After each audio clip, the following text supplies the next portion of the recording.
నేను డాక్టర్ వీరయ్యను, రాజంపేటలో చిన్నపిల్లల డాక్టర్గా ఉన్నాను. ప్రస్తుత సమాజంలో కడుపు నొప్పి అని ఎక్కువ మంది తల్లిదండ్రులు పిల్లల్ని తీసుకొస్తూ ఉంటారు. ఈ కడుపు నొప్పిలో 2 రకాలు ఉన్నాయి. ఒకటేమో అక్యూట్ పెయిన్ అబ్డమన్, ఉన్నట్లుండి ఎక్కువ నొప్పి రావడం, పిల్లల చేతుల్లో ఉండకపోవడం, బాధపడుతూ ఉంటారు. అట్లాంటి వెంటనే డాక్టర్ దగ్గర వస్తే మామూలుగా కారణాలు వచ్చి ఒకటి అపెండిసైటిస్, రెండవది ఏమన్నా స్టోన్స్, గాల్బెడల్ స్టోన్స్ ఉన్నా, మూడవది ఎండైజెషన్ అంటే పెప్టిక్ అల్సర్ టైప్లో ఉన్నా, లేకపోతే ప్యాంక్రాస్లో ఏమైనా ప్రాబ్లం ఉన్నా, ఇంకోటి ఇంటర్సెప్షన్ అని ఉంటుంది, పేగు దూడడం అని ఉంటుంది, లేదా ఇన్ఫెక్షన్ బాడీలో ఎక్కడున్నా, ముఖ్యంగా యూరిన్ ఇన్ఫెక్షన్ ఉన్నప్పుడు పిల్లల్లో కడుపు నొప్పి రావచ్చు. ఇవి ఉన్నాయా లేదా అని జాగ్రత్తగా డాక్టర్ చూసేసి డాక్టర్కి కూడా చూపించాలా. అది కాకుండా స్కూల్ గోయింగ్ ఏజ్ ఉంటారు, అంటే 5 ఏళ్ళ పిల్లలు కొంచెం పైన, ఆ మధ్య వయసులో ఉన్న వాళ్ళు క్రానిక్ పెయిన్ అబ్డమన్ ఉంటారు.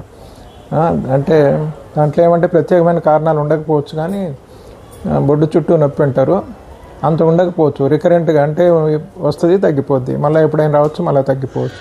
అట్లా పరీక్షలు చేయించుకొని తర్వాత పురుగుల వల్ల కూడా కొన్నిసార్లు వస్తుంది. ఆహారపు అలవాట్లు ఉంటాయి కదా, ఈ జంక్ ఫుడ్ తినడము, సరిగా తినకపోవడము, నీళ్ళు సరిగా తాకపోవడము, ఎక్కువ టెన్షన్ పడ్డము, వీటి వల్ల కూడా కొన్నిసార్లు వస్తుంది. లేదా శరీరంలో ఇంకేమైనా ప్రాబ్లమ్స్ ఉన్నా, జబ్బులు ఉన్నప్పుడు కూడా పిల్లలు కడుపు నొప్పి వస్తుంటుంది.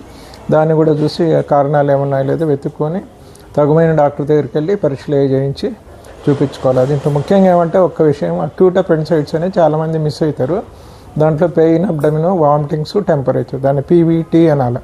మర్ఫీ స్ట్రైడ్ అని ఉంటుంది. ముందు నొప్పి రావాలి, తర్వాత వాంతి, మళ్ళీ జ్వరం ముందు వచ్చి వాంతి వచ్చి నొప్పి కాదు. నొప్పి వచ్చిన తర్వాత 3 వస్తే వీలైనంత వరకు అపెండిక్స్ ఉందా లేదని, తర్వాత ఆ నొప్పి బొడ్డు చుట్టూ వచ్చి మొదట, తర్వాత కుడివైపు కింది భాగంలో నొప్పి ఎక్కువగా లోకలైజ్ అయ్యిద్ది అనమాట. దాన్ని జాగ్రత్త చూపించుకొని వీలైతే అల్ట్రాసోనోగ్రఫీ ద్వారా డయాగ్నోస్ చేయించుకొని తగుమైన డాక్టర్ దగ్గర వెళ్ళి చూపించుకొని అపెండిసైటిస్ నిర్ధారణ అయితే ఆపరేషన్ అవసరమైంది, డాక్టర్ గారి సలహా మీద తీసుకోవాలి.